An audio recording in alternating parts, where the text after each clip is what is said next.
ici sur le domaine expérimental de Montreuil-Bellay, sur un essai qui est la mise en œuvre, grandeur nature, des principes de l'agroécologie appliqués à un vignoble. L'objectif principal, c'est la réduction des phytos. Mais pas seulement, parce qu'on est sur une approche système et donc tous les impacts sont à considérer. En agroécologie, on a parlé de la vigne, mais tout ce qui est autour va être important. À l'échelle d'un paysage, il faut plusieurs cultures, il faut une diversité. C'est ce qu'on a essayé de faire sur cette parcelle, avec des arbres qui sont entre les blocs de vigne, avec des haies qui sont autour de la parcelle, et sur le sommet de la parcelle, une plantation de chênes truffiers.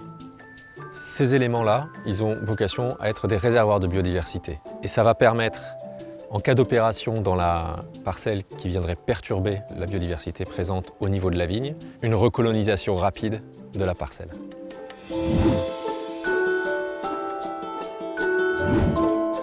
Quand on parle d'agroécologie, le sol, c'est effectivement un des éléments clés du système.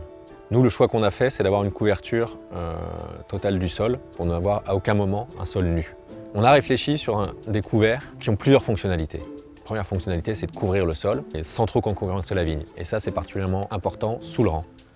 Dans les interrangs, on a des couverts qui ont différentes fonctionnalités. On a un interrang sur deux qui va servir de passage du tracteur, donc il faut qu'il y ait de la portance.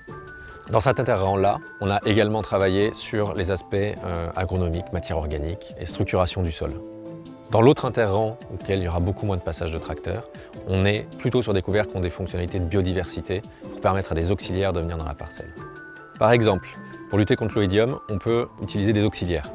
Pour les favoriser, on va mettre des plantes qui sont sensibles à d'autres oïdiums que celui de la vigne dans cet interrang.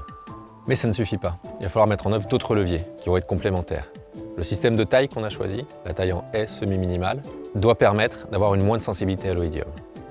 On utilisera un pulvérisateur à panneau récupérateur qui permettra de ne pas avoir de dérive sur les plantes de service et puis d'avoir une meilleure qualité de pulvérisation.